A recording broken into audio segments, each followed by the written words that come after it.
ನಮಸ್ಕಾರ ವೀಕ್ಷಕರೇ. ಕರ್ನಾಟಕ ರಾಜಕಾರಣದಲ್ಲಿ ಈಗ ಅಚ್ಚರಿಯ ಬದಲಾವಣೆಯೊಂದು ಕಾಣಿಸುತ್ತಿದೆ. ಸದಾ ಆಕ್ರಮಣಕಾರಿಯಾಗಿರುತ್ತಿದ್ದ ಬಿಜೆಪಿ ಪಾಳೆಯದಲ್ಲಿ ಈಗ ಏನೋ ಒಂದು ರೀತಿಯ ಮಂಕು ಕವಿದಂತಿದೆ. ಇದಕ್ಕೆ ಕಾರಣ ಬೇರೆ ಯಾರೂ ಅಲ್ಲ, ಅದು ಮುಖ್ಯಮಂತ್ರಿ ಡಿ.ಕೆ. ಶಿವಕುಮಾರ್ ಅವರ ಆಡಳಿತ ಶೈಲಿ. ಅಧಿಕಾರ ವಹಿಸಿಕೊಂಡ ಕೇವಲ 1 ತಿಂಗಳಲ್ಲೇ ಡಿ.ಕೆ.ಶಿ ಅವರು ಬಿಜೆಪಿಗೆ ಮಾತನಾಡುವುದಕ್ಕೆ ಯಾವುದೇ ವಿಷಯ ಅಥವಾ ಅಜೆಂಡಾ ಇಲ್ಲದಂತೆ ಮಾಡುವಲ್ಲಿ ಯಶಸ್ವಿಯಾಗುತ್ತಿದ್ದಾರೆ. ರಾಜಕೀಯದಲ್ಲಿ ವಿರೋಧಿಗಳನ್ನು ಬೈದು ಹಣ್ಣು ಮಾಡುವುದು ಸುಲಭ, ಆದರೆ ಅವರನ್ನೇ ನಿಮ್ಮ ಅಭಿಮಾನಿಗಳನ್ನಾಗಿ ಮಾಡಿಕೊಳ್ಳುವುದು ಕಷ್ಟ. ಆದರೆ ಡಿ.ಕೆ.ಶಿ ಈಗ ಆ ಕೆಲಸಕ್ಕೆ ಕೈ ಹಾಕಿದ್ದಾರೆ. ಅಸಲಿಗೆ ಬಿಜೆಪಿಯ 4 ಶಾಸಕರು ಕ್ರಾಸ್ ವೋಟಿಂಗ್ ಮಾಡುವ ಹಂತಕ್ಕೆ ಯಾಕೆ ಬಂದರು? ಬಿಜೆಪಿ ಈಗ ಎಸ್ಐಆರ್ ಅಸ್ತ್ರವನ್ನೇ ವಿರೋಧಿಸುವ ಅಸಹಾಯಕ ಸ್ಥಿತಿಗೆ ತಲುಪಿದ್ದು ಯಾಕೆ? ಈ ಎಲ್ಲ ಸ್ಫೋಟಕ ಮಾಹಿತಿಗಳನ್ನು ಇವತ್ತಿನ ಈ ವಿಶೇಷ ವರದಿಯಲ್ಲಿ ನಾವು ನಿಮ್ಮ ಮುಂದೆ ಇಡಲಿದ್ದೇವೆ. ಹೀಗಾಗಿ ವಿಡಿಯೋವನ್ನು ಮಿಸ್ ಮಾಡದೆ ಕೊನೆಯವರೆಗೂ ನೋಡಿ. ಎಸ್ಐಆರ್ ವರ್ಸಸ್ ಶಾಶ್ವತ ನಿವಾಸ ಪ್ರಮಾಣ. ವೀಕ್ಷಕರೇ, ದೇಶಾದ್ಯಂತ ಬಿಜೆಪಿ ಎನ್ಆರ್ಸಿ ಅಥವಾ ಎಸ್ಐಆರ್ ಅಂದರೆ ನುಸುಳುಕೋರರನ್ನು ಹೊರಹಾಕುವ ಪ್ರಬಲ ಆಯುಧ ಅಂತ ಹೊಗಳುತ್ತಾ ಬಂದಿದೆ.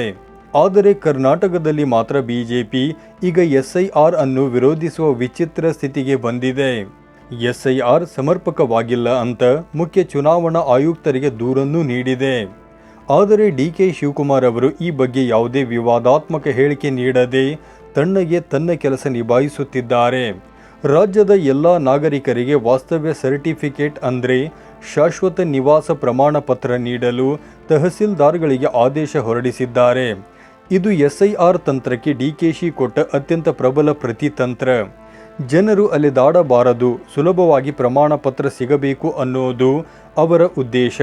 ಇದು ಬಿಜೆಪಿಯ ಟೀಕೆಗಳಿಗೆ ಬ್ರೇಕ್ ಹಾಕಿದೆ. ಬೆಳಗಾವಿ ಘಟನೆ ಮತ್ತು ವಿರೋಧಿಗಳ ವಿಶ್ವಾಸ. ಇತ್ತೀಚೆಗೆ ಬೆಳಗಾವಿಯಲ್ಲಿ ನಡೆದ ಒಂದು ಘಟನೆ ಡಿ.ಕೆ. ಶಿವಕುಮಾರ್ ಅವರ ವ್ಯಕ್ತಿತ್ವವನ್ನು ಎತ್ತಿ ತೋರಿಸುತ್ತದೆ. ಅಲ್ಲಿ ಫೋಟೋ ಸೆಷನ್ ನಡೆಯುವಾಗ ಬಿಜೆಪಿ ಶಾಸಕ ಬೆಲ್ಲದ್ ಅವರು ಹಿಂದೆ ನಿಂತಿದ್ದರು. ಇದನ್ನು ಗಮನಿಸಿದ ಡಿ.ಕೆ.ಶಿ ಅವರು ತಕ್ಷಣ ಬೆಲ್ಲದವರನ್ನು ಮುಂದೆ ಕರೆದು ತಮ್ಮ ಪಕ್ಕದಲ್ಲಿ ಕೂರಿಸಿಕೊಂಡರು. ಇದೇ ಗುಣ ಇವತ್ತು ಬಿಜೆಪಿಯಲ್ಲೂ ಅವರಿಗೆ ಅಭಿಮಾನಿಗಳನ್ನು ಸೃಷ್ಟಿ ಮಾಡಿದೆ. ಮೊನ್ನೆ ನಡೆದ ವಿಧಾನ ಪರಿಷತ್ ಚುನಾವಣೆಯಲ್ಲಿ ಬಿಜೆಪಿಯ 4 ಕ್ರಾಸ್ ವೋಟಿಂಗ್ ಮಾಡಿದ್ದಾರೆ ಎನ್ನಲಾಗುತ್ತಿದೆ.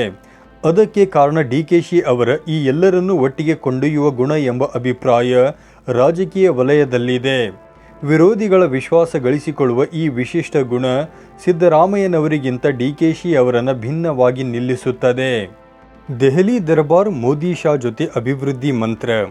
ಕೇವಲ ರಾಜ್ಯ ರಾಜಕಾರಣ ಅಷ್ಟೇ ಅಲ್ಲ, ಕೇಂದ್ರದಲ್ಲೂ ಡಿ.ಕೆ.ಶಿ ತಮ್ಮ ಪ್ರಭಾವ ಬೀರುತ್ತಿದ್ದಾರೆ.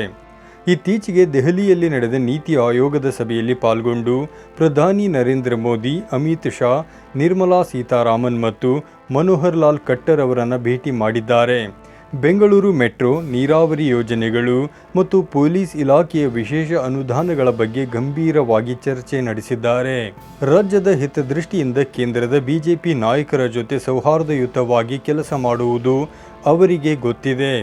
ಇದು ಕೂಡ ಬಿಜೆಪಿಯ ಸ್ಥಳೀಯ ನಾಯಕರಿಗೆ ಟೀಕೆ ಮಾಡಲು ಅವಕಾಶವಿಲ್ಲದಂತೆ ಮಾಡಿದೆ.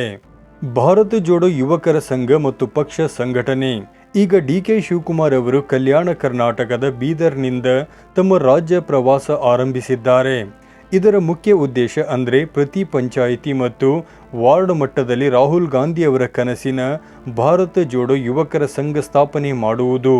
ಇದಕ್ಕಾಗಿ ಪ್ರತಿ ಸಂಘಕ್ಕೆ 10 ಲಕ್ಷ ರೂಪಾಯಿ ನೀಡುವ ನಿರ್ಣಯವನ್ನು ಡಿ.ಕೆ.ಶಿ ಮಾಡಿದ್ದಾರೆ. ರಾಜ್ಯದ ಪ್ರತಿ ಮೂಲೆಯಲ್ಲೂ ಕಾಂಗ್ರೆಸ್ ಅನ್ನು ಗಟ್ಟಿಯಾಗಿ ಕಟ್ಟುವುದೇ ಇದರ ಗುರಿ. ಒಬ್ಬ ಶಕ್ತಿಶಾಲಿ ಸಂಘಟಕರಾಗಿ ಗುರುತಿಸಿಕೊಂಡಿದ್ದ ಡಿ.ಕೆ.ಶಿ ಈಗ ಮುಖ್ಯಮಂತ್ರಿಯಾದ ನಂತರ ತಮ್ಮ ಸಂಘಟನಾ ಶಕ್ತಿಗೆ ಇನ್ನಷ್ಟು ಹೊಳಪು ನೀಡುತ್ತಿದ್ದಾರೆ. ಪ್ರಿಯಾಂಕ ಖರ್ಗೆ ಮತ್ತು ಹರಿಪ್ರಸಾದ್ ಸಾಫ್ಟ್ ಕಾರ್ನರ್ ಇಲ್ಲ. ಒಂದು ಕಾಲದಲ್ಲಿ ಡಿ.ಕೆ. ಶಿವಕುಮಾರ್ ಅವರು ಬಿಜೆಪಿಯ ಸಾಫ್ಟ್ ರೂಪ ಅಂತ ಜನ ಮಾತನಾಡಿಕೊಳ್ಳುತ್ತಿದ್ದರು. ಡಿ.ಕೆ.ಶಿ ಬಂದರೆ ಬಿಜೆಪಿ ಸರ್ಕಾರ ಬಂದಂತೆ ಅಂತ ಕೆಲವರು ಟೀಕೆ ಮಾಡುತ್ತಿದ್ದರು. ಆದರೆ ಅಧಿಕಾರಕ್ಕೆ ಬಂದ ಮೇಲೆ ಡಿ.ಕೆ.ಶಿ ಮಾಡಿದ್ದೇ ಬೇರೆ. ಬಿಜೆಪಿ ಮತ್ತು ಆರ್ಎಸ್ಎಸ್ನ ಪ್ರಬಲ ಟೀಕಾಕಾರರಾಗಿರುವ ಪ್ರಿಯಾಂಕ ಖರ್ಗೆ ಅವರಿಗೆ ಗೃಹ ಖಾತೆ ನೀಡಿದರು ಮತ್ತು ಬಿ.ಕೆ. ಹರಿಪ್ರಸಾದ್ ಅವರನ್ನು ಕಾಂಗ್ರೆಸ್ ಅಧ್ಯಕ್ಷರನ್ನಾಗಿ ಒಪ್ಪಿಕೊಂಡರು. ಈ ಇಬ್ಬರೂ ನಾಯಕರಿಗೆ ಪೂರ್ಣ ಸ್ವಾತಂತ್ರ್ಯ ನೀಡುವ ಮೂಲಕ ತಾನು ಯಾವುದೇ ಕಾರಣಕ್ಕೂ ಸಂಘ ಪರಿವಾರದ ಬಗ್ಗೆ ಮೃದು ಧೋರಣೆ ಹೊಂದಿಲ್ಲ ಎಂಬುದನ್ನು ಡಿಕೆಶಿ ಸ್ಪಷ್ಟಪಡಿಸಿದ್ದಾರೆ. ಇದು ಅವರ ಒಂದು ನಿರ್ದಿಷ್ಟ ಕಾರ್ಯತಂತ್ರದ ಭಾಗವಾಗಿದೆ. ಸಿದ್ದರಾಮಯ್ಯ ವರ್ಸಸ್ ಡಿಕೆ ಶಿವಕುಮಾರ್ ಶೈಲಿ. ವೀಕ್ಷಕರೇ, ಸಿದ್ದರಾಮಯ್ಯನವರಿಗೂ ಮತ್ತು ಡಿಕೆ ಶಿವಕುಮಾರ್ ಅವರಿಗೂ ಒಂದು ದೊಡ್ಡ ವ್ಯತ್ಯಾಸವಿದೆ. ಸಿದ್ದರಾಮಯ್ಯನವರು ತಮ್ಮ ಹೇಳಿಕೆಗಳ ಮೂಲಕ ಬಿಜೆಪಿಗೆ ಆಹಾರ ಒದಗಿಸುತ್ತಿದ್ದರು. ಅದು ವಿವಾದಾತ್ಮಕ ಆಗುತ್ತಿತ್ತು. ಆದರೆ ಡಿಕೆಶಿ ಅದಕ್ಕೆ ತೀರಾ ವಿರುದ್ಧವಾಗಿ ನಡೆದುಕೊಳ್ಳುತ್ತಿದ್ದಾರೆ. ಟೀಕಿಸಲು ಬಿಜೆಪಿಗೆ ಅವಕಾಶವೇ ಇಲ್ಲದಂತೆ ಅವರು ತಡೆ ಹಿಡಿಯುತ್ತಿದ್ದಾರೆ. ಉಪಮುಖ್ಯಮಂತ್ರಿಯಾಗಿ ಸಿದ್ದರಾಮಯ್ಯನವರ ಜೊತೆ ಕೆಲಸ ಮಾಡಿ ಪಳಗಿರುವ ಡಿಕೆಶಿಗೆ ರಾಜ್ಯದ ನಾಡಿ ಮಿಡಿತ ಚೆನ್ನಾಗಿ ಗೊತ್ತು. ಈಗಿನ ಅವರ ನಡೆಗಳು ಅವರ ಅಪಾರ ಅನುಭವವನ್ನು ಸೂಚಿಸುತ್ತಿವೆ. ಇದರಿಂದ ಬಿಜೆಪಿಯ ಒಳಗೆ ಒಂದು ರೀತಿಯ ತಳಮಳ ಪ್ರಾರಂಭವಾಗಿದೆ. ಒಟ್ಟಾರೆಯಾಗಿ ಹೇಳುವುದಾದರೆ ಡಿಕೆ ಶಿವಕುಮಾರ್ ಅವರು ಇಡೀ ಕಾಂಗ್ರೆಸ್ ಸಿದ್ಧಾಂತವನ್ನು ಪ್ರತಿಪಾದಿಸುತ್ತಲೇ ಅಭಿವೃದ್ಧಿಯ ವೇಗ ಕುಂಠಿತಗೊಳ್ಳದಂತೆ ನೋಡಿಕೊಳ್ಳುತ್ತಿದ್ದಾರೆ. ಇದೇ ರೀತಿ ಮುಂದುವರೆದರೆ 2028ರ ಚುನಾವಣೆಯಲ್ಲಿ ಬಿಜೆಪಿ ಈಗಿರುವ ಸ್ಥಾನವನ್ನು ಉಳಿಸಿಕೊಳ್ಳುವುದು ಕಷ್ಟ ಎಂಬ ವಾತಾವರಣ ನಿರ್ಮಾಣವಾಗುತ್ತಿದೆ. ವೀಕ್ಷಕರೇ, ನಿಮಗೇನನ್ನಿಸುತ್ತೆ? ಡಿಕೆ ಶಿವಕುಮಾರ್ ಅವರ ಈ ಸೈಲೆಂಟ್ ಆಪರೇಷನ್ ಬಿಜೆಪಿಯ ಬುಡವನ್ನೇ ಅಲುಗಾಡಿಸುತ್ತಿದೆಯಾ? 2028ಕ್ಕೆ ಬಿಜೆಪಿ ಮತ್ತೆ ಚೇತರಿಸಿಕೊಳ್ಳಲು ಸಾಧ್ಯವಾ? ನಿಮ್ಮ ಅಭಿಪ್ರಾಯವನ್ನು ಕಮೆಂಟ್ ಮಾಡಿ ತಿಳಿಸಿ. ಈ ವಿಡಿಯೋ ಇಷ್ಟವಾಗಿದ್ದರೆ ಲೈಕ್ ಮಾಡಿ, ಶೇರ್ ಮಾಡಿ ಮತ್ತು ನಮ್ಮ ಚಾನಲನ್ನು ತಪ್ಪದೇ ಸಬ್ಸ್ಕ್ರೈಬ್ ಮಾಡಿ. ಇಂತಹ ನಿಖರ ಸುದ್ದಿಗಳಿಗಾಗಿ ನೋಡ್ತಾ ಇರಿ ನಮ್ಮ ಚಾನಲ್. ಧನ್ಯವಾದಗಳು.